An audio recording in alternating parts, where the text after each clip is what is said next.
Dios les bendiga. Gracias por permitirnos llegar hasta ustedes en su casa o a sus diferentes dispositivos electrónicos. Somos la Iglesia Casa de Fe, ubicados en el 1131 North Wilmington Boulevard, en la ciudad de Wilmington, California. Si estás cerca de nosotros, te invitamos a que nos visites. Y si no, gracias por permitirnos llegar hasta sus casas o, como dije, a los diferentes dispositivos en las redes sociales. Mi nombre es Sergio García, mi esposa Laura García, y les seguimos invitando a escuchar la palabra de Dios. Gracias. Para el hermano, ese es el hermano, su esposa, sus hijos, la iglesia en general, la comunidad que está alrededor, la comunidad cristiana que definitivamente desea unirse, y esto es definitivamente sorprendente lo que nosotros estamos presenciando el día de hoy. Es lindo saber también que nuestro hermano Hugo no es un neófito, no acaba de nacer en las cosas espirituales. Él ha ministrado en varias capacidades. Tengo entendido que él ha estado con los adolescentes, ha estado también con los jóvenes, ha estado en el ministerio también de música, lo vimos hace unos momentos, en el ministerio de niños, audio, fundamentos de la fe. O sea, desde el 20 al presente, hermanos, esa es la mitad de una década. Hemos visto la vida de este hermano, algunos más cerca que otros, pero hermanos, esta es una bendición, el saber que, digamos, número uno, no es alguien que está comenzando en la fe, de alguna manera aprobado, y la Escritura nos enseña, y vamos a tratar la manera de poner en perspectiva el mensaje de hoy, que va a estar anclado en el capítulo 6 del libro de los Hechos. Pero, hermanos, nosotros tenemos evidencia en la Escritura sobre la realidad de lo que es el diaconado. Y es importante que nosotros de alguna manera entendamos la importancia, por ejemplo, del diaconado. En las cartas paulinas, las cartas especialmente pastorales, nosotros leemos, por ejemplo, en el capítulo 3 de Primera de Timoteo. Mire conmigo, antes de anclarnos en el libro de los Hechos, observe usted conmigo lo que dice el capítulo 3 de Primera de Timoteo. Si usted observa, en este capítulo encontramos no solamente la constitución del ancianato, pero también los requisitos del diaconado. Y si usted comienza en el capítulo 1, el versículo 1 dice: palabra fiel, si alguno anhela obispado, buena obra desea, pero es necesario que el obispo, y comienza a describir 18 cualidades del hombre de Dios. Pero continúa el versículo 8 diciendo: los diáconos asimismo, con el mismo rigor, misma responsabilidad y ahínco, los diáconos, dice, asimismo deben de ser honestos, sin doblez, no dados, dice, al mucho vino, no codiciosos de ganancias deshonestas, que guarden el ministerio, dice, o el misterio de la fe con limpia conciencia, y estos también sean sometidos a prueba primero, y entonces ejerzan el diaconado, si son irreprensibles. Si no son irreprensibles, que se sienten unos 5, 10 años más para ver si son irreprensibles. Dice que las mujeres asimismo sean honestas, no calumniadoras, sino sobrias, fieles en todo. Yo creo que está hablando de las diaconisas, en mi criterio, conforme al flujo del argumento. Regresa el versículo 12, dice: los diáconos sean maridos de una sola mujer, que gobiernen bien sus hijos, sus casas.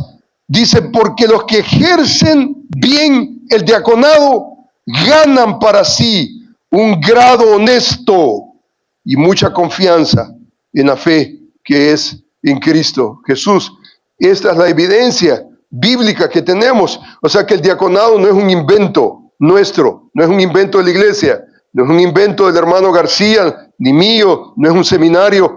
Lo leemos en las páginas de la Escritura. Dice, por ejemplo, el libro de Filipenses, y esto es lo que notamos como evidencia. El capítulo 1 del libro de Filipenses, versículo 1, dice: Pablo y Timoteo, siervos de Jesucristo, a todos los santos, dice, en Cristo Jesús, que están en Filipo, con los obispos y diáconos. La evidencia que tenemos en el Nuevo Testamento es esa estructura de liderazgo dentro de la iglesia del Señor. Están los santos, pero están los ancianos y están los diáconos. Los ancianos y los diáconos no son la misma cosa. No podemos confundir tampoco el concepto de que los ancianos, los diáconos, son solamente santos. Esperamos que sean santos, como los otros santos, correcto, pero son santos y Dios les ha dado el privilegio. Tienen un llamado especial que no tienen todos los santos. Un llamado especial que nosotros de alguna manera debemos de reconocer.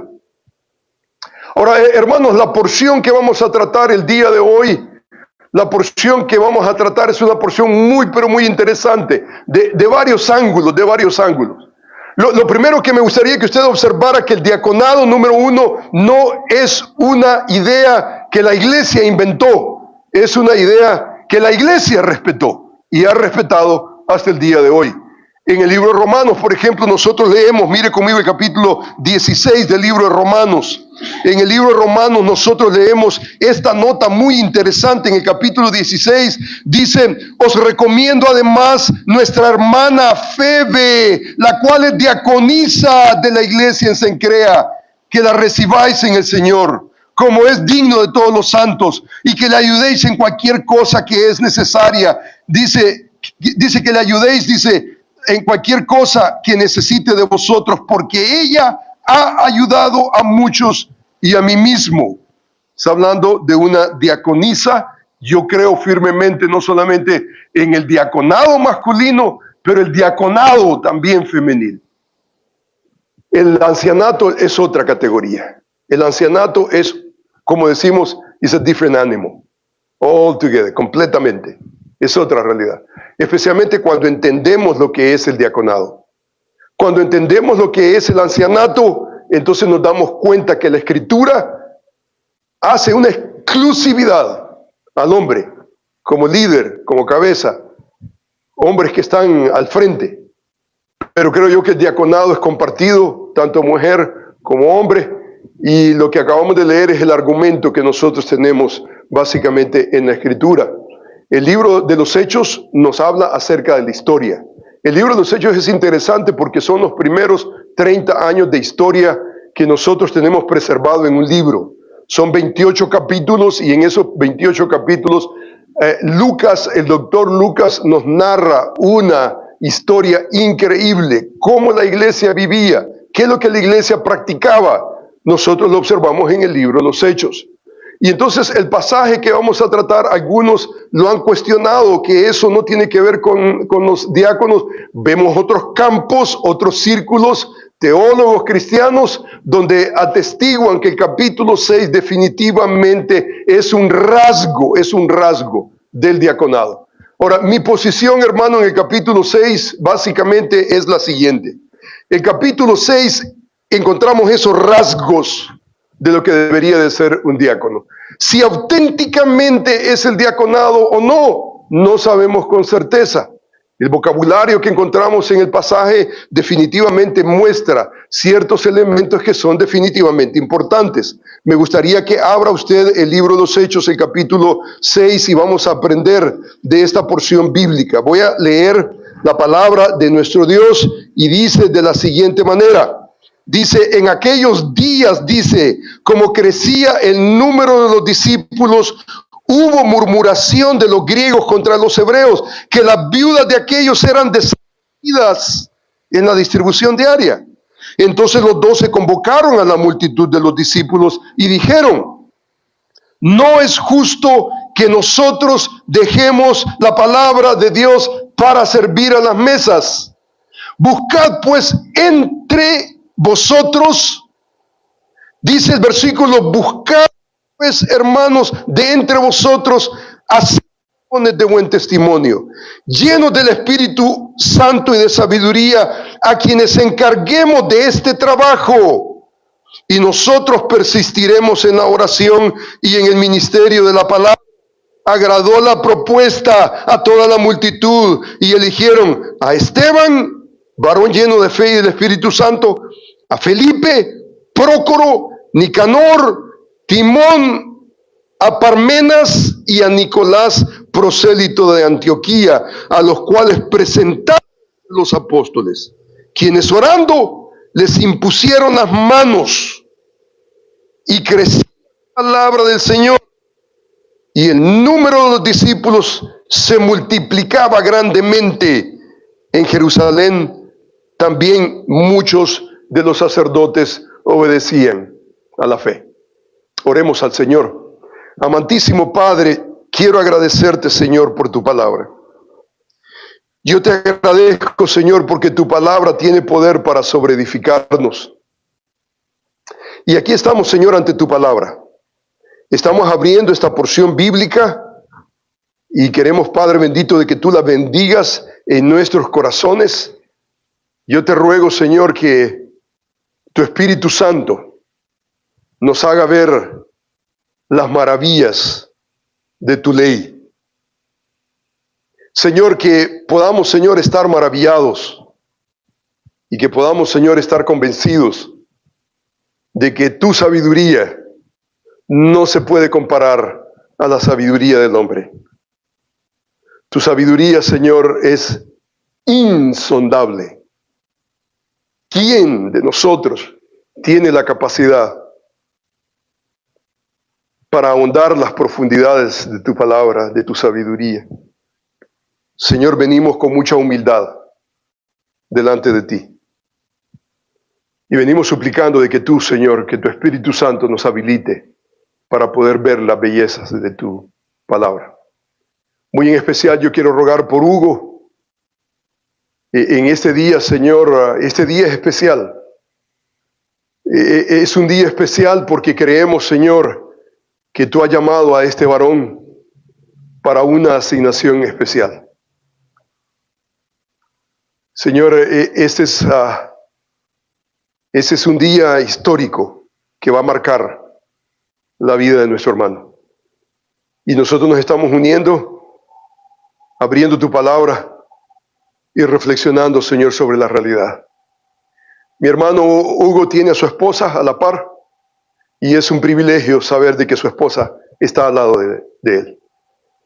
Señor, esta es una evidencia de que nuestra hermana cree en el ministerio de su esposo. Y Señor, gracias porque como iglesia venimos, Señor, celebrando tu gracia en la vida de nuestro hermano Hugo. Bendícele ricamente. Yo te ruego que este mensaje él lo pueda atesorar, no solamente para el día de hoy, pero a través de todo su peregrinaje aquí en esta tierra, que este mensaje tenga una resonancia increíble. Señor, bendice su vida. Y gracias, Señor, por darnos el privilegio de meditar en tu palabra. Gracias porque no estamos, Señor, para inventar. Estamos, Señor, con el propósito de descubrir en tu palabra, Señor, lo que tú tienes preparado para nosotros. Alabamos tu nombre en Cristo Jesús. Amén. Hermanos, este pasaje de Escritura contiene por lo menos 4 elementos. Vamos, por el asunto de tiempo, vamos a tratar solamente uno de ellos.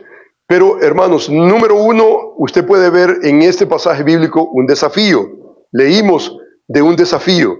Usted se dio cuenta que el pasaje básicamente dice, en aquellos días, dice, como crecía el número de los discípulos, dice que hubo murmuración de los griegos contra los hebreos, de que las viudas de aquellos eran desatendidas en la distribución diaria. Aquí hay un desafío y el texto nos hace ver el desafío.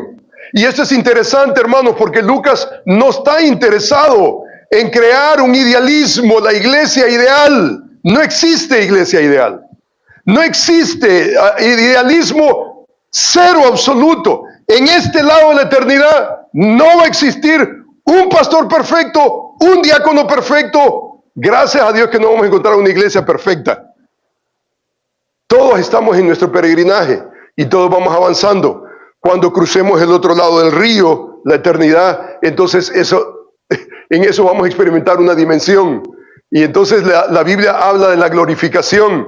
Y el Señor va a tener que hacer una intervención para nosotros poder estar preparados para la glorificación.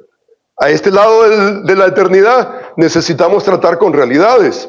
Y si usted se da cuenta, si nosotros tomamos en consideración la solución al desafío, que son, en mi criterio, el diaconado es la solución a una problemática, a un desafío. O sea que el diaconado hace de alguna manera u otra como los desafíos que están alrededor de la iglesia. Y ese desafío es real. Nosotros no solamente lo observamos en este pasaje de la Escritura, pero lo encontramos nosotros a través del panorama del Nuevo Testamento. No tenemos tiempo para ahondar el desafío que está encarando la iglesia en Jerusalén. Pero usted se da cuenta que después de la realidad, por ejemplo, del desafío, encontramos un segundo elemento, y el segundo elemento es que hay una convicción, y la convicción nosotros la encontramos en el siguiente versículo. Dice: entonces los 12 convocaron a la multitud de los discípulos, no trajeron al alcalde de la ciudad, no trajeron a los síndicos de la ciudad, no trajeron al gobernante de la ciudad. ¿Trajeron a quién? A los discípulos. Los discípulos que ya a esta altura, capítulo 6, ya la iglesia había crecido. Estamos hablando por lo menos de 8,000. Por lo menos la iglesia es una mega iglesia. Y dice que los 12 convocaron a la multitud de los discípulos y dijeron: no es justo que nosotros dejemos el ministerio de la oración y la palabra para servir a las mesas. Hermano, esta es la convicción que yo creo que nosotros tenemos como líderes, como pastores, como ancianos de la iglesia. Es más, si alguien tiene ese auge y esa convicción, no tiene negocio en el ancianato de la iglesia. Escuche, hermano, lo que estoy diciendo. Gracias al Señor que esta iglesia goza de ese celo por la palabra de Dios.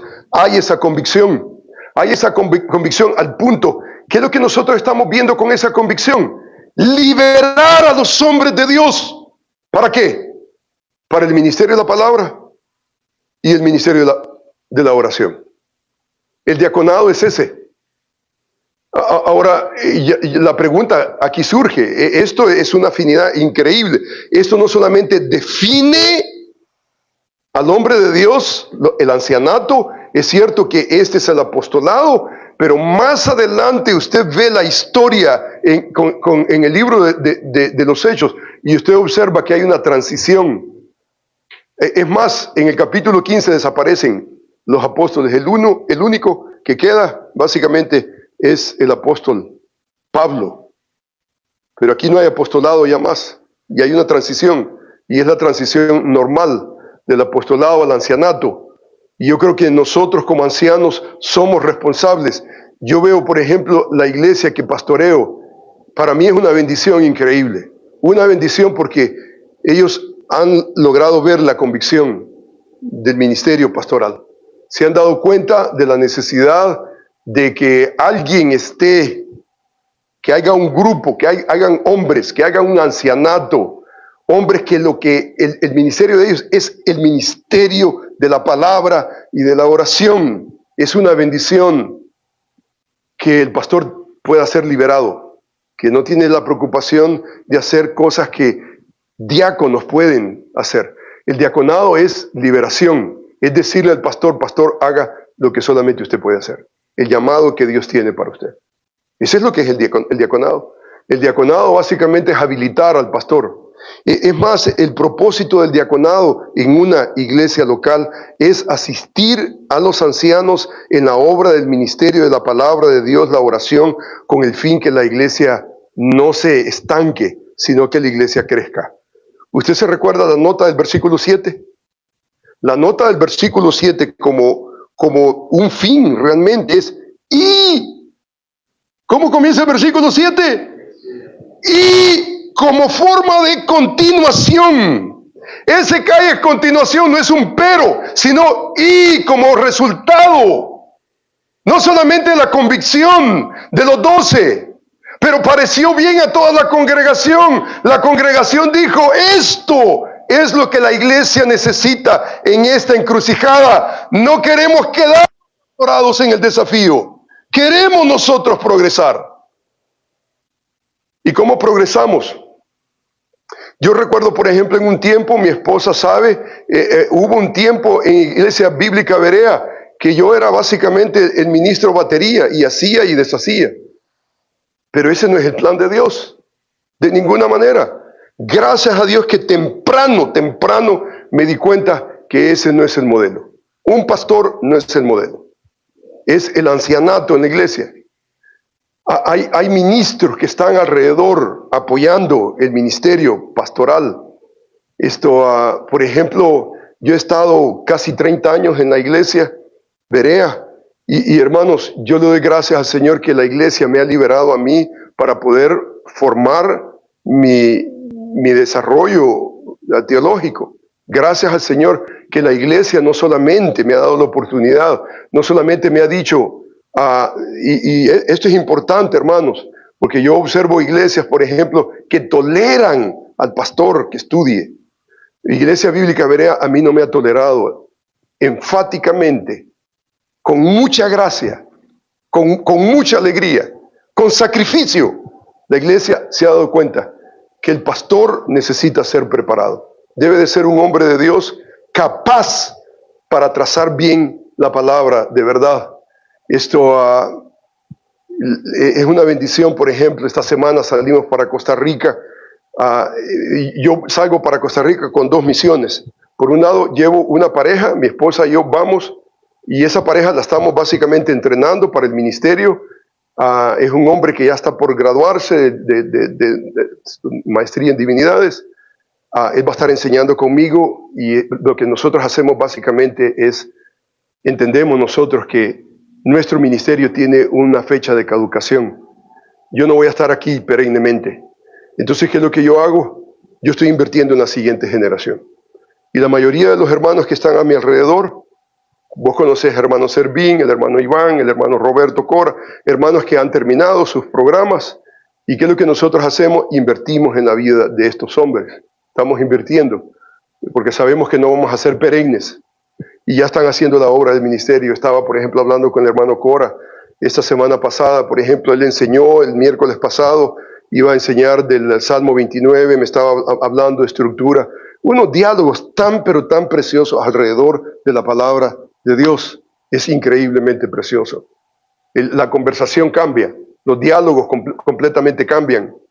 Y la realidad, hermanos, es que ahí hay un desafío, pero hay una convicción. La convicción es, no es justo que nosotros dejemos el ministerio de la palabra, la oración, para servir a las mesas. Buscad de entre vosotros, hermanos, a 7 varones. 7 varones.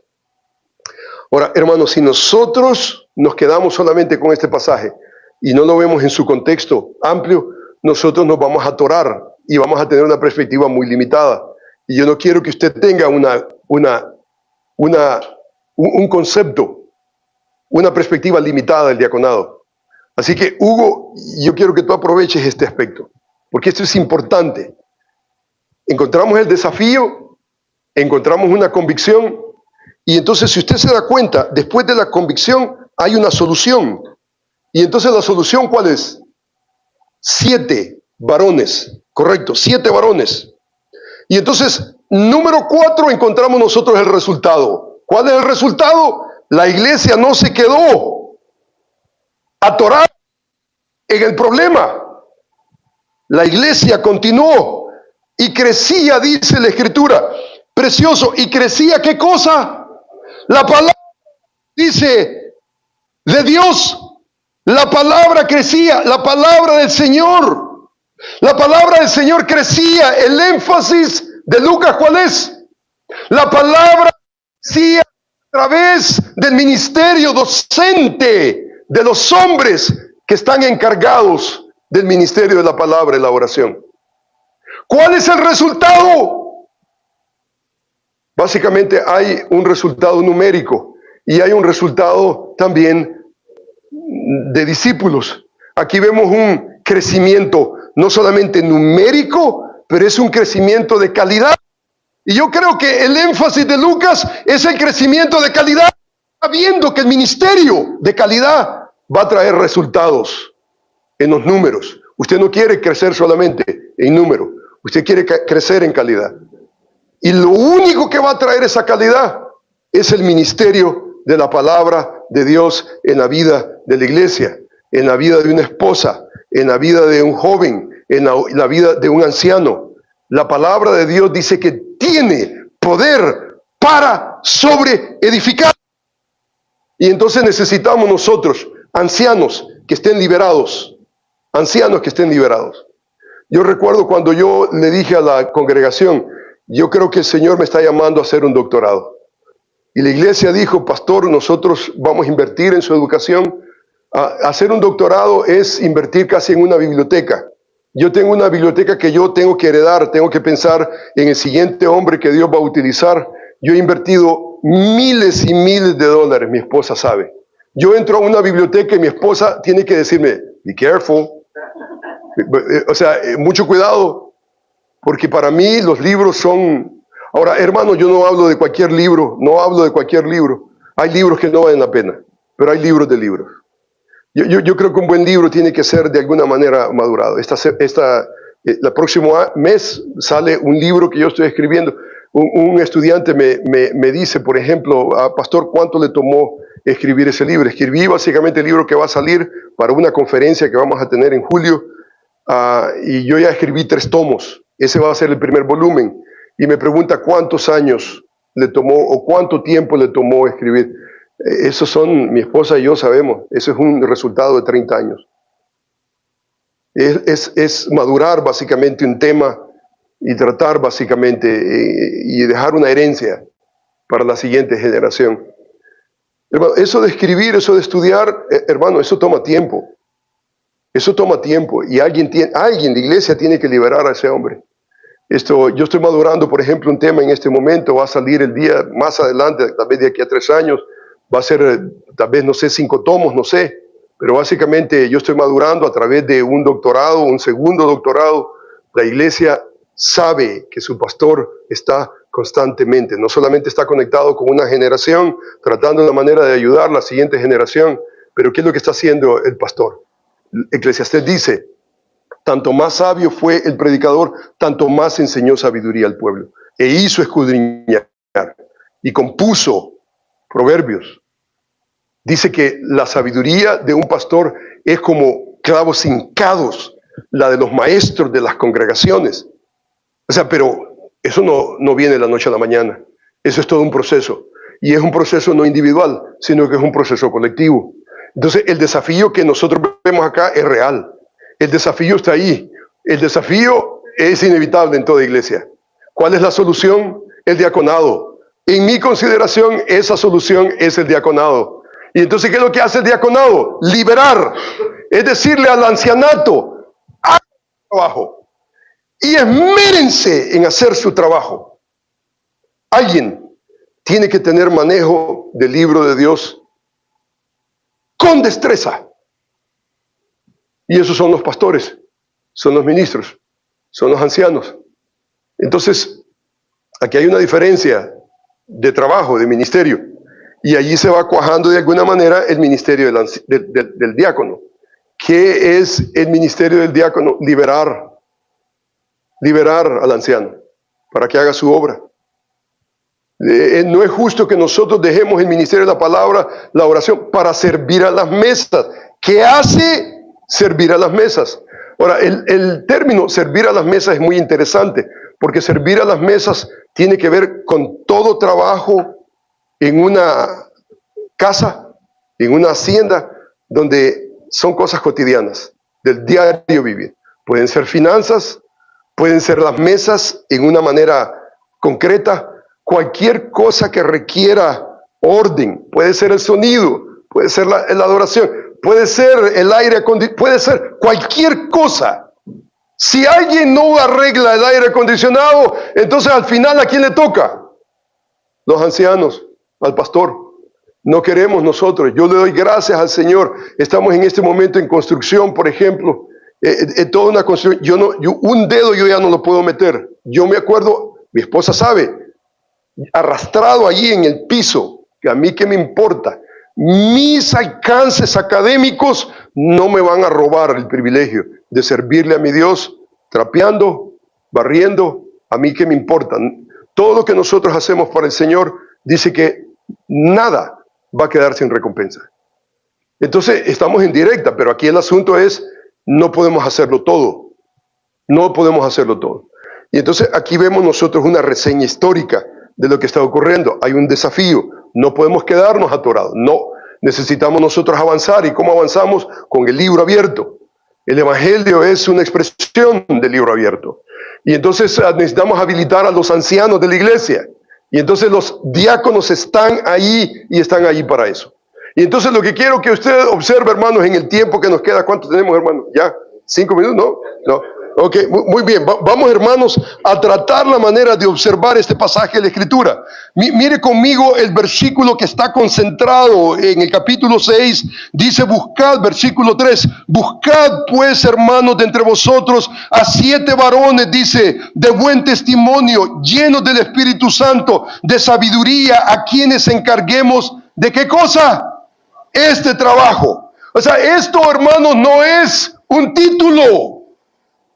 Ese es trabajo. En Primera de Corintios, el capítulo 15, el capítulo que trata de la resurrección, es un capítulo altamente teológico. Y el capítulo termina diciendo, no tiene que abrirlo, pero dice de la siguiente manera, el capítulo 15, dice, más gracias dadas a Dios. Dice que nos da victoria por medio de Jesucristo. Termina con una nota doxológica por lo que Dios ha hecho en la persona de Cristo a nuestro favor.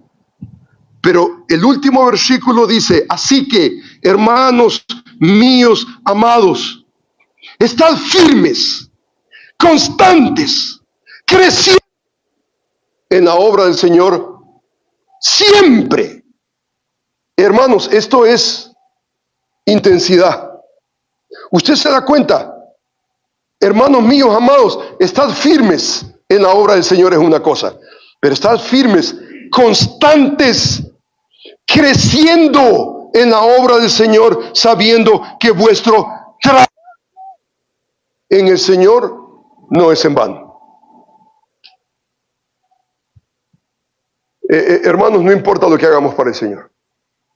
Esto no excluye ni incluye, esto no, hermano, esto es para nosotros como hijos de Dios. A la luz de lo que Dios ha hecho en Cristo, a la luz de las promesas preciosas de la resurrección, nosotros nos volcamos en doxología. Y no solamente nos volcamos en doxología, pero nosotros nos volcamos en servicio al Señor. Nos volcamos en servicio. Y algunos tienen un llamado especial, ya sea al ancianato, al diaconado. Y entonces buscad entre vosotros a 7 varones. Estos 7 varones están encargados de ese ministerio. Ahora, pongamos mucha atención, hermano, porque necesitamos ver este pasaje en su contexto apropiado. Ahora dice el versículo, mire conmigo, el versículo continúa diciendo, dice, y nosotros, dice, persistiremos en la oración y el ministerio de la palabra. Nosotros persistiremos, o sea que vamos a ser liberados, para que cada vez que el pueblo de Dios se reúna, haya alimento.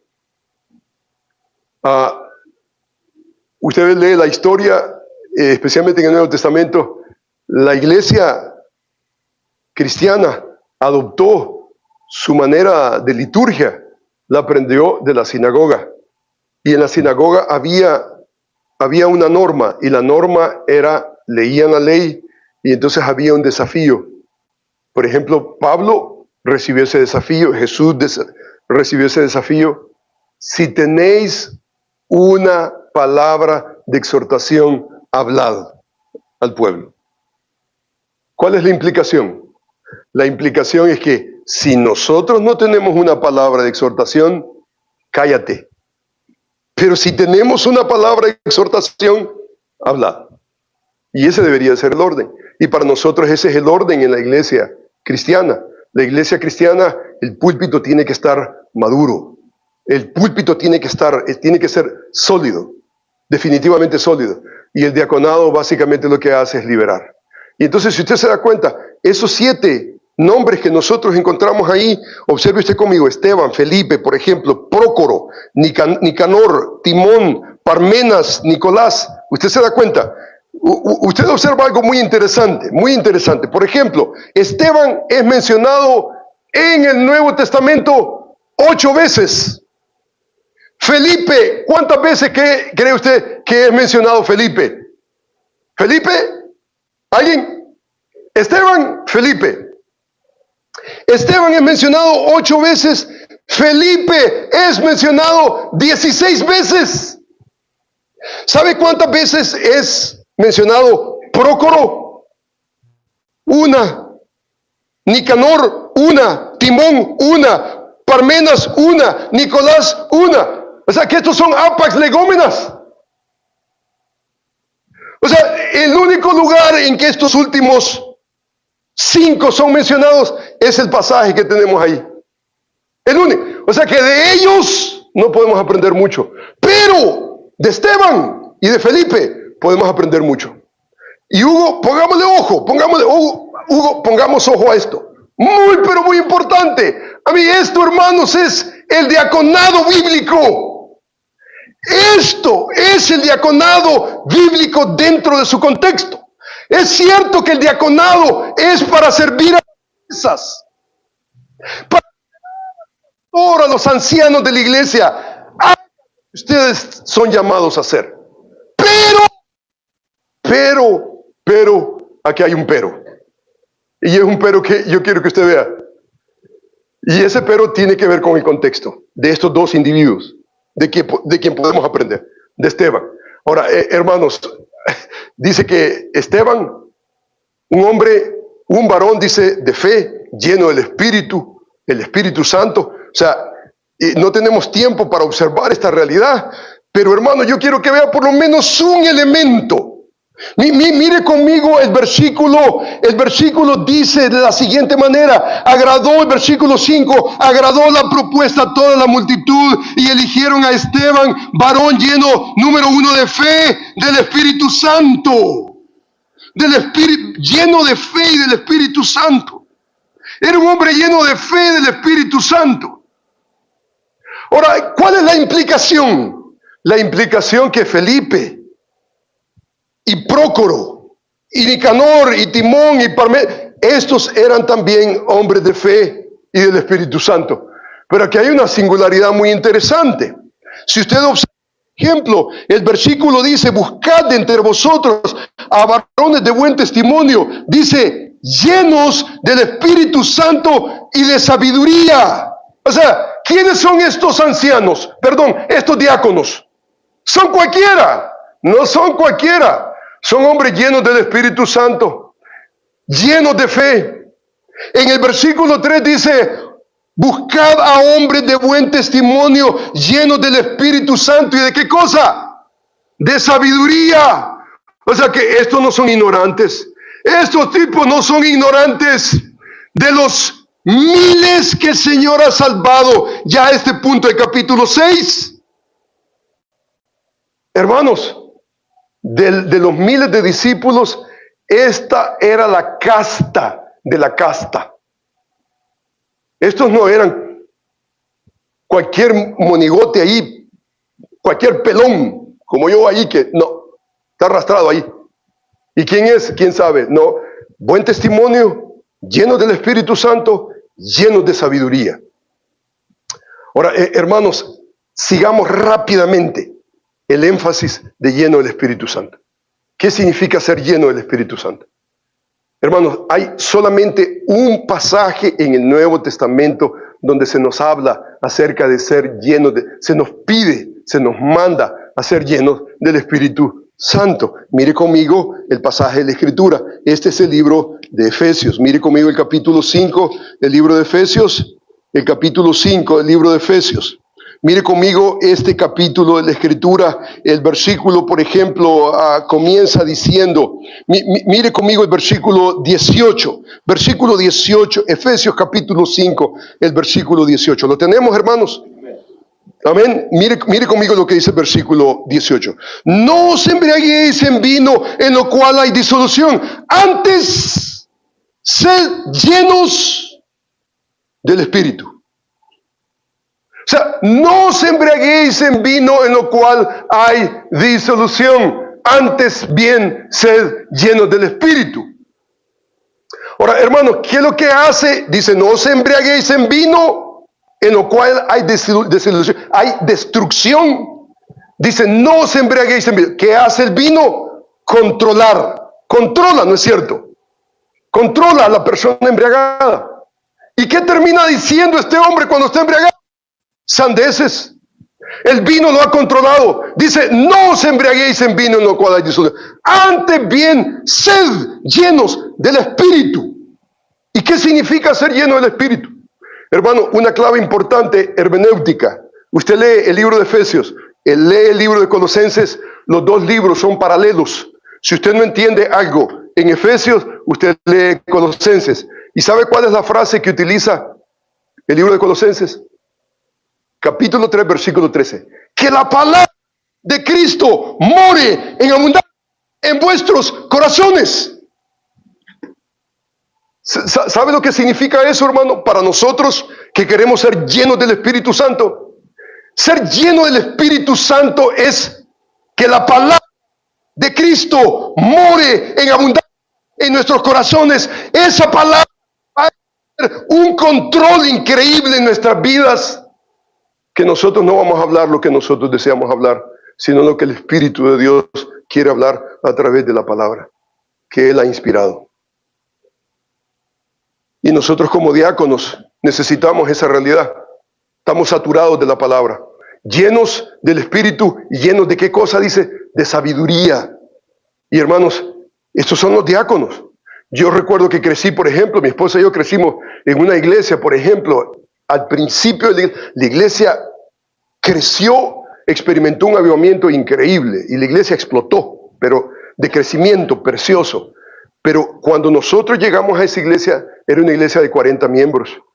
Y allí el Señor nos salvó, a mi esposa ahí la salvó, a mí me salvó primero, y más adelante, con los años, salvó a mi esposa, llegó un ministerio muy lindo.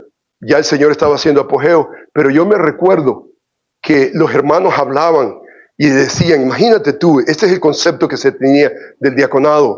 Lo que decían, mira, si te portas mal, le voy a decir al pastor que te haga diácono. Oh, imagínate crecer en una iglesia. Si te portas mal, le digo al pastor que te haga diácono, porque los diáconos era lo peor, el peor testimonio, los más antes. No en una iglesia bíblica. En una iglesia bíblica, ¿quiénes son? Son los que son llenos del Espíritu Santo, llenos de sabiduría.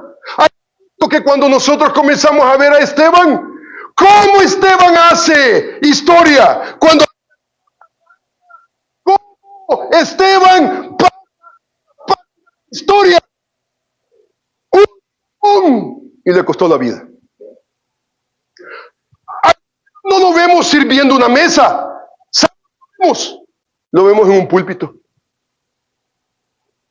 lo vemos haciendo una defensa de fe pero increíble. Una defensa que tiene que ser inmolada. Una defensa que necesitamos poner en perspectiva. O sea que estos días no son solamente los que están en las mesas. No, son hombres llenos del Espíritu Santo, llenos de sabiduría. Saben el valor de la palabra de Dios. Y estamos dispuestos a dar el testimonio, el máximo testimonio por el nombre de Cristo. Y si nuestra vida, si nuestra cabeza va a tener que rodar, va a tener que rodar. Y Esteban es un ejemplo de ello. Un ejemplo de ello. Y nosotros necesitamos de alguna manera entenderlo. Y es precioso, hermanos. No tenemos tiempo para ver, pero quiero que usted vea el capítulo 7, porque todo el capítulo 7 está dominado con el personaje de Esteban. Él hace su defensa. Y mire qué interesante, hermano. Mire qué precioso este pasaje de la Escritura. Observe conmigo el versículo 55. Mire conmigo el versículo 55. Pero Esteban, este ya es el final cuando ya están apedreándolo, ya está, dice que enfurecieron sus corazones, crujían contra él, dice los dientes, pero Esteban, dice el versículo 55, ¿qué cosa? Lleno del Espíritu Santo, puesto los ojos en el cielo, vio la gloria de Dios y a Jesús. Mire qué interesante, dice que vio la gloria de Dios y a Jesús, dice que estaba a la diestra de Dios y dijo, he aquí veo los cielos abiertos y al Hijo de Dios que está a la diestra de Dios. Ahora, hermanos, Esteban en la historia es registrado como el primer mártir de la era cristiana. Él predicó un mensaje y ese mensaje le costó la vida. Y hermanos, en la Biblia nosotros leemos, por ejemplo, el versículo 55 y 56, y si usted lo va de corrida, usted no pone atención, pero si usted pone atención a la teología bíblica y en relación a este pasaje, usted va a observar, por ejemplo, un verbo, una palabra, y la palabra es que dice que Esteban, lleno del Espíritu Santo, puesto los ojos al cielo, vio la gloria de Dios y a Jesús que estaba. Él estaba. Ahora, el verbo que utiliza es histemi. El verbo es histemi. Y el verbo significa básicamente parado. Por ejemplo, estas versiones traducen esos dos pasajes de la siguiente manera. Pero Esteban, lleno del Espíritu Santo, dice, por ejemplo, la Biblia de las Américas, fijó los ojos en el cielo, vio la gloria de Dios y a Jesús de pie a la diestra. De pie. Estemi. La Reina Valera no agarra esa textura. Pero si usted se da cuenta, la NIV hace exactamente lo mismo. Ahora, la Biblia nos enseña que cuando Jesús ascendió a los cielos, dice que se sentó al Padre. Pero Jesús parado. Y la pregunta es, ¿por qué está parado? ¿Por qué está parado Jesús? Usted se da cuenta que la Escritura nos enseña y nos dice, por ejemplo, una preciosidad del libro de Mateo, dice, por ejemplo, a cualquiera pues que me confiese delante de los hombres, yo también le confesaré delante de mi Padre. Y la imagen es que muy probable que Jesús, sentado en el trono de gloria, se paró ante la entrada de Esteban y le presentó a Dios Padre. Este es mi Hijo, en este yo tengo complacencia. Y esa es nuestra esperanza. Nuestra esperanza es esa. Ahora, cuando nosotros nos damos cuenta de la realidad de Esteban, a Esteban le fue bien, porque predicó un sermón y se acabó. ¿Qué horas de preparación y qué nada? ¿Y qué horas de tratar con la gente y el mundo? Le fue bien. A Felipe no le fue bien. Pero a del mundo le fue bien. Por ejemplo, Felipe, nosotros lo vemos en el capítulo 8. Y en el capítulo, es interesante porque el capítulo 7 es Esteban y el capítulo 8 es Felipe.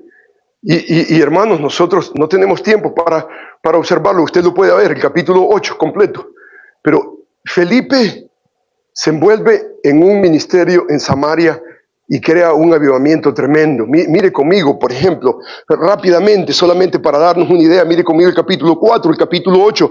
Pero los que fueron esparcidos iban, dice, por todas partes, anunciando el evangelio. Entonces dice que Felipe, descendiendo de la ciudad de Samaria, dice, les predicaba a Cristo, y la gente unánime escuchaba atentamente las cosas que decían Felipe, oyendo y viendo, dice, las señales que hacía, porque de muchos que tenían espíritus inmundos salían, y dice que daban grandes voces, muchos paralíticos, dice, había gran gozo en aquella ciudad. O sea que, hermanos, Felipe fue un diácono, entre comillas, ¿no?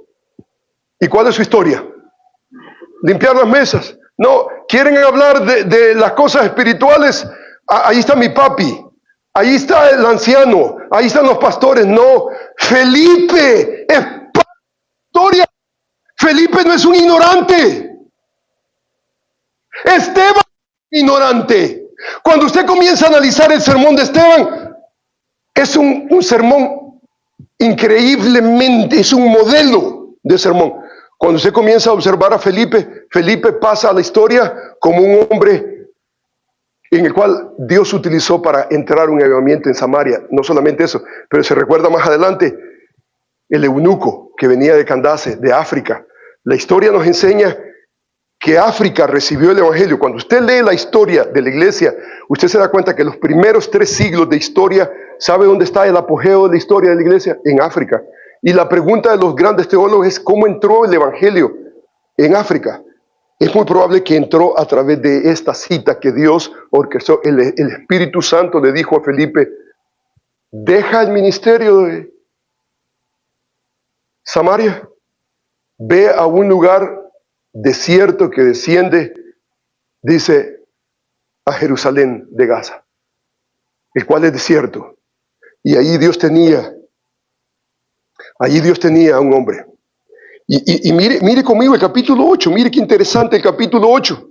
Dice el versículo 29, el Espíritu dijo a Felipe, acércate, júntate a este carro. Y acudiendo Felipe le oyó que leía el profeta Isaías y dijo, pero ¿entiendes lo que lees? Él dijo, ¿y cómo podré si alguno no me enseñare? Y rogó a Felipe que subiese y se sentase con él. Felipe no le dijo, déjame, voy a llamar a los ancianos. Felipe no era ignorante. Felipe era lleno del Espíritu Santo y de sabiduría. Hermano Hugo, estamos esperando que tú puedas liberar. Correcto, esa es tu relación y ese es tu ministerio. Pero no te quedes atrás. No seas ignorante. No celebres la ignorancia. El diaconado no es celebrar ignorancia. El diaconado tiene que ver con esta realidad. Mira conmigo lo que dice el versículo. Mira, dice el versículo. Acudiendo Felipe le oyó que leía el profeta Isaías y le dijo, pero ¿entiendes lo que lees? Él le dijo, ¿cómo podré si alguno no me enseñara? Entonces dice que rogó a Felipe que subiese, se sentase con él y el pasaje era esta, Isaías 53, versículos 7 y 8, y dice el versículo 34, respondió el eunuco, dijo, Felipe, te ruego que me digas, ¿de quién dice el profeta esto? ¿De sí mismo o de algún otro? Entonces, Felipe su boca y comenzó desde esta escritura, le anunció el evangelio de Jesús. Felipe no era un ignorante. Felipe era un hombre diestro en las escrituras. Y muchas veces tenemos hoy en día, tenemos el concepto que si te portas mal, pues te vamos a hacer diácono en la iglesia. Lo peorcito. Y yo leo las escrituras. Esa no es la historia que nosotros leemos. O sea, es cierto que estás liberando, digamos, a los ancianos, pero eso en nombre de ser ignorante, no somos ignorantes. Tenemos una responsabilidad. Sabemos que la gente, escucha Hugo, la gente no se salva porque hiciste el aire acondicionado, porque tocaste el keyboard, tocaste la guitarra. La gente no se salva por eso. Hay una manera solamente de que la gente se salve, una manera, y es a través del Evangelio de Jesucristo. Y tú tienes que tomar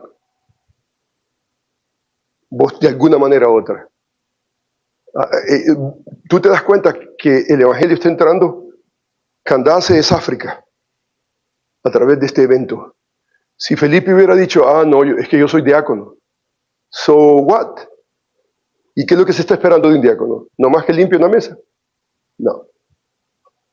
Es un hombre que es muy probable que en su madurez va a ser una contribución increíble, va a ser parte tal vez de un avivamiento que el Señor tiene preparado, tal vez en alguna localización, tal vez Dios te va a usar el día de mañana, pero Dios no va a usar tu ignorancia, Dios va a usar el progreso de tu vida. Tú tienes que ser un hombre y alguien tiene que enseñarte y alguien tiene que buscar y de alguna manera tenés que crecer. Yo veo, por ejemplo, en la iglesia Por ejemplo, el ministro de adoración tiene una maestría. El hermano, por ejemplo, que enseña a los jóvenes tiene una maestría. Y eso no debería ser lo normal. En una iglesia, eso debería ser lo normal. La iglesia evangélica se ha quedado, hemos abrazado la ignorancia, hemos celebrado la ignorancia.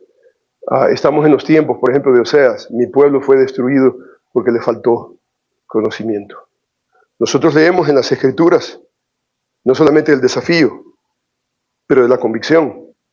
Y esa convicción es compartida con los diáconos. Un diácono bíblico es un hombre no solamente que habilita a otra generación. Tal vez tú no estás ahí al grado, al nivel donde están los ancianos de la iglesia, pero vas en ese camino. No eres un hombre ignorante. Esteban no fue ignorante. Cuando terminamos nosotros de ver la historia de Felipe, Felipe termina en ¿dónde? ¿Alguien se recuerda dónde terminó Felipe? Felipe terminó ¿en dónde? Hermana Enza. ¿En dónde terminó Felipe? Esto es interesante, muy interesante, porque Felipe termina en Cesarea de Filipo. No sé, Cesarea de Filipo, mi esposa y yo hemos estado en Cesarea. Y hasta el día de hoy es una ciudad de retiros. Los retirados, el área el que quiere retirarse, termina en Cesarea. Y entonces mira cómo le fue a Felipe. Felipe, mira cómo le fue. Felipe hace increíble ministerio en Samaria. El Señor lo lleva a hacer un trabajo uno a uno con el eunuco que venía de Candace de África. El evangelio es introducido ahí. Y luego después lo lleva a Cesarea, a la ciudad de retiro. Y allá, usted ve a Cesarea, el mar Mediterráneo está ahí, es una preciosidad. Yo le digo a mi esposa, cuando tengamos dinero, allí hay un lugar donde nosotros quisiéramos terminar. Aquí la pregunta es, hermano, mira, esa es la pregunta. Nosotros pensamos, a Felipe le fue bien, a Esteban le fue mal, correcto. Porque en nuestra mente decimos nosotros, un sermoncito le costó la vida. El otro, un avivamiento, una introducción a África, wow, y luego después termina en casa de retiro. ¡Wow! Y la pregunta es, ¿quién decide eso? ¿Quién decide? O sea, si te toca levantar a ti,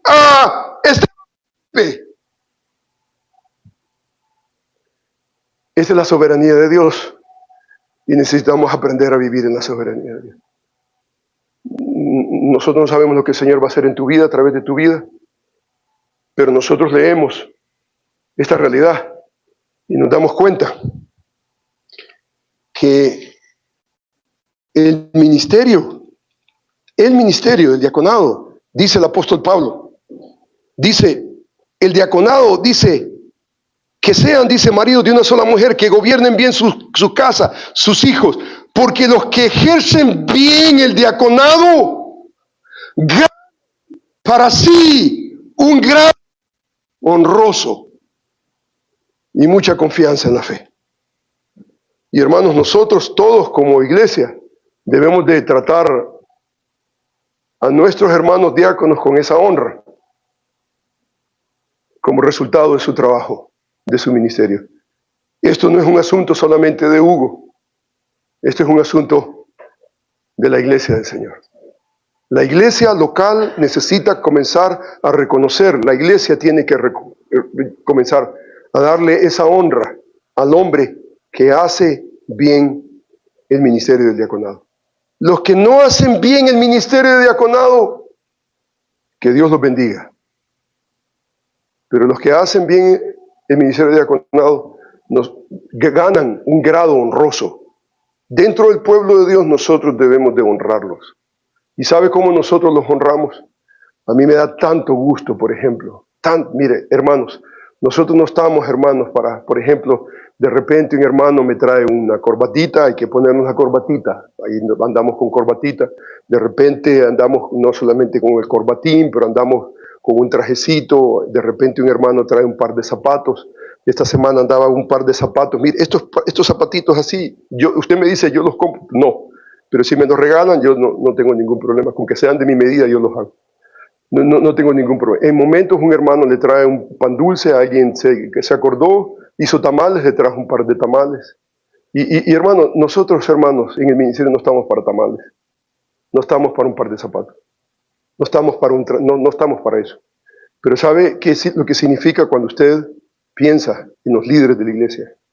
Y usted piensa en el pastor, y usted piensa en los ancianos, y usted piensa, hay un diácono en la iglesia. Hay ese concepto. Y usted o los mantiene con honra, y usted se acuerda de ellos, como dice el libro de Hebreos, acordaos de vuestros pastores. Dice, saludad a vuestros pastores. Ese es un concepto que hay hermanos que no dignifican esa capacidad que Dios ha traído a ciertos hombres. Y se acuerdan del pastor solamente cuando están en un aprieto, pero cuando están comiendo carne asada, se olvidaron del pastor, se olvidaron de los diáconos. Y hermano, esto no se trata, yo me doy cuenta, mi esposa y yo nos damos cuenta que esto no se trata de cosas sofisticadas, absolutamente.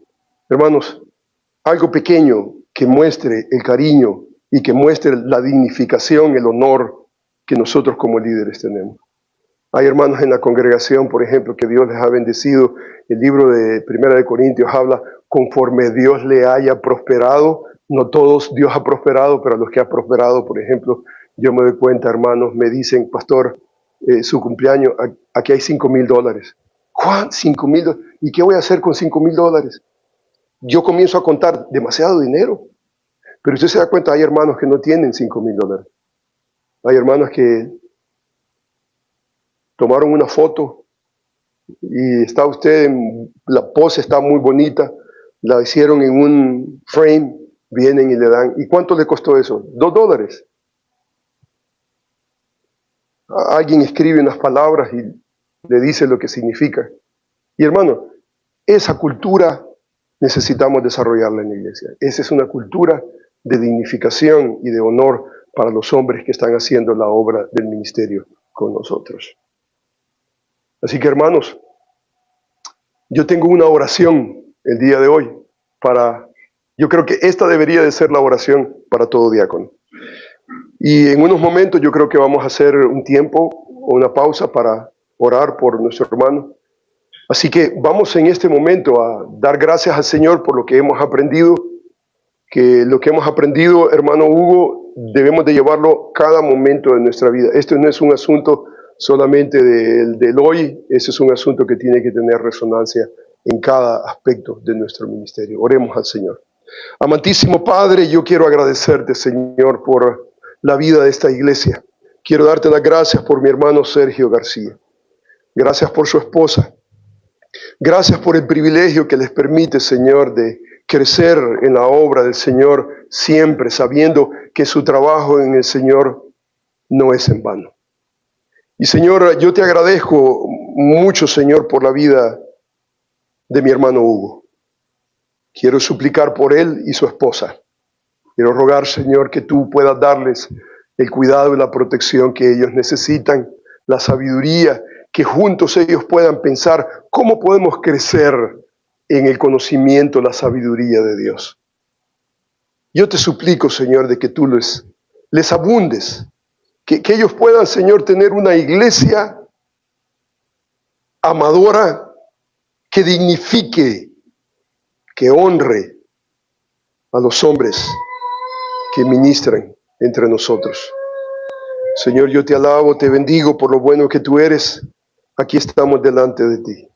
Bendice tu iglesia y bendice a nuestro hermano Hugo. Sé tú con él abundantemente. En Cristo Jesús lo rogamos. Amén.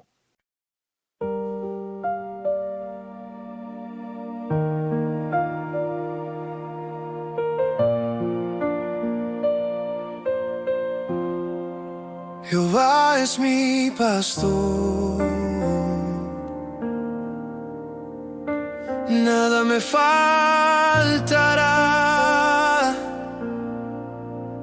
En lugares de delicados pastos me hará descansar. Junto a aguas de reposo me pastoreará. confortará mi alma, me guiará por sendas de justicia. Jehová es mi pastor, nada me faltará. Jehová es mi pastor, en él confiaré.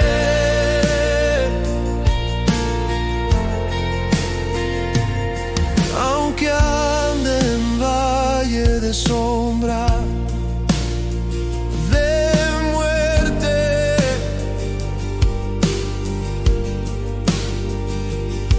no temeré mal alguno, porque tú estarás conmigo.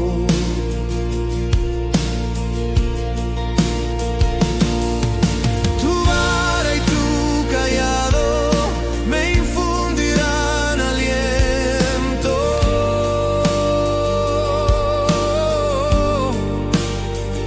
Aderezas mesa delante de mí, en presencia de mis angustiadores. Oh, Jehová es mi pastor, nada me faltará. Jehová es mi pastor, en él confiaré. Ciertamente el bien y la misericordia me seguirán todos los días de mi vida, y en la casa de Jehová moraré por largos días. Jehová es mi pastor, nada me falta.